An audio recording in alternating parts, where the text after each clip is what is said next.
සුරේෂ් සලේ මේ වෙනකොට මාරාන්තික උපවාසය අත්හැරලා තියෙන්නේ. දවස් 20 ගාණක් බැලුවා. හරියන්නේ නැහැ. යවන්නෙත් නැහැ. මැරෙන්න දෙන්නෙත් නැහැ. මිනිහටම හිතිලා අත්හැරියා. දැන් ඊට පස්සේ උසාවියෙන් නියෝග කරා සුරේෂ් සලේට ලැප්ටොප් එකේ සහ දුරකථනයේ මුරපද දෙන්න කියලා. දැන් උසාවි නියෝගයක් දුන්නට පස්සේ කාටවත් ඒ උසාවි නියෝගය බැහැර හරින්න බෑ. ඒක ක්‍රියාත්මක කරන්න ඕනේ. නොකළොත් වෙන්නේ අධිකරණ නියෝගය පිළි නොපැදීම නිසා අධිකරණ අපහාස කිරීම මත ඊට වඩා දඬුවමක් දෙන්න පුළුවන්. දැන් එහෙම උසාවි නියෝගයක් දීලා තියෙද්දි මුරපද දෙන්න කියලා උදය ප්‍රභාත් ගම්මන්පිල මාධ්‍ය සාකච්ඡාවක් තියලා කියනවා අපි උසාවි නියෝගයට ගරු කරනවා නමුත් මුරපද දෙන්න දෙන්නේ නැහැ කියලා. ඒ වෙනුවෙන් නීතිඥයෝ දාලා කතා කරනවා කියලා උසාවියට. එකාතකින් නීතිඥයෙක් විදියට උදය ප්‍රභාත් ගම්මන්පිල මේ කරේ උසාවියට අපහාස කිරීමක්. අධිකරණයෙන් දීපු තීන්දුවක්, ජජ් කෙනෙක් දීපු තීන්දුවක්. මාධ්‍ය සාකච්ඡාවක ඉන්න කෙනෙකුට අභියෝගයට ලක් කරන්න බෑ. එහෙනම් උදය ප්‍රභාත් ගම්මන්පිල කරලා තියෙන්නේ උසාවියට අපහාස කිරීම පිළිබඳව වරදක්.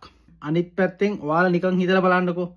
මේ සුරේෂ් සලේ අත්අඩංගුවට ගත දවස් ඉඳලා උදය ගම්මන්පිල සහ විමල් වීරවංශ කියන දෙන්නම සැරින් සැරේට මේ වෙනුවෙන් හඬ නැගුවා. දැන් විමල් වීරවංශ පොඩ්ඩක් පසුබැහැලා ඉන්නවා. මොකද එයාට තියෙන නඩුවල හැටියට ආයෙ ඇවිල්ලා නඩුවක් කැවොත්තම මුළු පවුලම හිරේ. ඒක නිසා දැන් උදය ප්‍රභාත් ගම්මන්පිල කොයි වෙලාවෙත් උත්සාහ කරනවා සුරේෂ් සලේගේ මුරපද දෙන්නේ නැහැ. මේකේ තියෙන තොරතුරු මේවා බුද්ධි තොරතුරු මේවා පිටට යන්න බෑ. নানা ආකාර දේවල් කියලා සුරේෂ් සලේගේ මුරපදේ දෙන එක විතර නවත්ත ගන්න හදනවා. එක පැත්තකින් ඒකේ ගම්මය වෙන්නේ උදය ප්‍රභාත් ගම්මන්පිල කියන්නේ ජාතිවාදය අවුස්සලා ආගම්වාදය අවුස්සලා සිංහල බෞද්ධ මිනිසුන්ගේ ඔලු කාලා ඒ හරහා ඡන්දය අරගෙන පාර්ලිමේන්තු ගිහිල්ලා කැබිනට් ඇමතිකම් අරගෙන අර්ථීමිත වරප්‍රසාද භුක්ති විඳපු මිනිහෙක්. ජාතිවාදය විශ්වේ නැත්තම් ආගම්වාදය විශ්වේ නැත්තම් ඔය නැෂනල් කිට් එකට මුවා වෙලා හිටියේ නැත්තම් මේක කවදාවත් උදය ගම්මන්පිල කියන කෙනා පාර්ලිමේන්තු යන පුජ්‍යලයක් නෙමෙයි.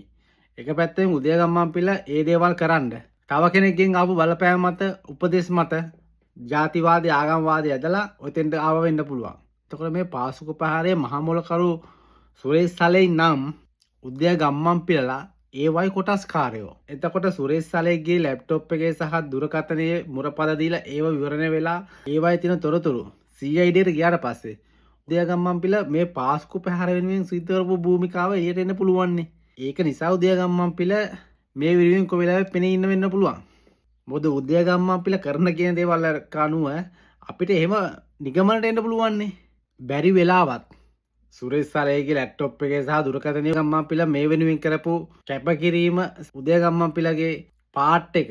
එහෙම නැත්නම් උදය ගම්මන්පිලගේ මේ වෙනුවෙන් කරපු කාර්යභාරය ඒකේ තිබිලා අහු වුණොත් උදය ගම්මන්පිල කෙනෙක් පුජ්‍යලයාගේ පියුතුරු හෙළවරුමේ නිරුවතේ ඉතින් එළි වෙනවනේ. ජීවිතේ කවදාවත් උදය ගම්මන්පිල කියන පුජ්‍යලයට ආයෙමත් ඡන්දකින් පාර්ලිමේන්තු යන්න ලැබෙන්නේ නැහැ.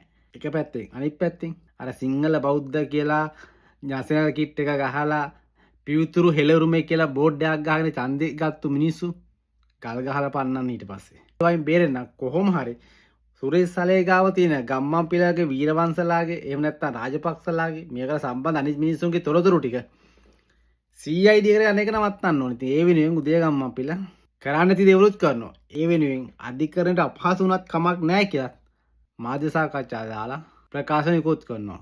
ඒව තමයි ඔය නිකුත් උනේ. නැත්තම් ඔයාලා හිතන්නකෝ උදය ගම්මන්පිල මේකට සම්බන්ධයක් නැත්තම් සුරේෂ් සලේ සම්බන්ධයක් නැත්තම් රාජපක්ෂලා සම්බන්ධයක් නැත්තම් කිසිම සම්බන්ධයක් සුරේෂ් සලේගේ මේක නැත්තම් දෙයනේ මේ පරීක්ෂණ සහාය වෙන්න පුළුවන්නේ. මොකද තමන්ගේ හෘද සාක්ෂිය දන්න මේවා ඇතුලේ කිසි දෙයක් නැහැ. තමන් මේක සම්බන්ධුනේ නැහැ. ඒක හන්ද තමන්ට ප්‍රශ්නයක් වෙන්නේ නැහැ කියලා. ඇයි ඔය වහංගන්නේ? ඇයි ඔය වෙනුවෙන් බලපෑම් කරන්නේ? ඇයි මාරහන්තේ උපවාස කරන්න ඉන්නේ? ඔය හැමෝගෙම කිල්ලෝටල උණු තියනවා වෙන්න පුළුවන් නේද?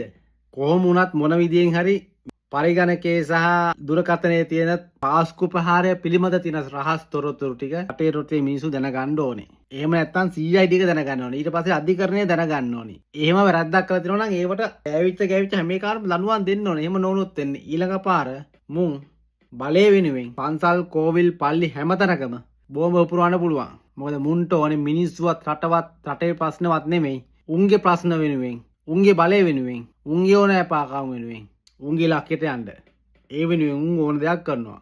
ඒක නිසා තමයි ඔය ගම්මන්පිල වීරවංශලා වගේ උන් අනුන්ගේ දේවල් වලටත් පොළවේ පස් කන්න හදන්නේ. අපි පුරවැසි විදියට කරන්න ඕනේ ඔය ගම්මන් පිල්ල වීරවංශලා නැත්තම් පරාජිත වෙච්ච දේශපාලකයෝ කරන කියන දේවල් වලට උඩුගෙඩ දිදී උන්ගේ පස්සෙන් යන්න උන්ට සහයෝගයක් දක්වන්න නෙමෙයි.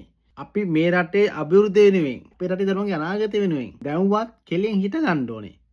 ඔය කෑ ගහන එක දේශපාලකයෙක්වත් රට හැදුවනම් උඹලට අපිට මෙහෙම වෙන්නේ නැහැ. උඹලා හොඳට කල්පනා කරලා බලහන්ලකෝ. උඹලා අපි ඔක්කොම එක තැනනේ බං.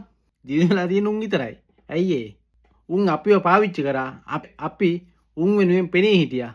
අන්තිමට පක්ෂ විපක්ෂ ඔක්කොම එකතු වෙලා අපිට කෙලියා. සරලයිනේ. පුළුවන් නම් තේරුම් ගනින්න.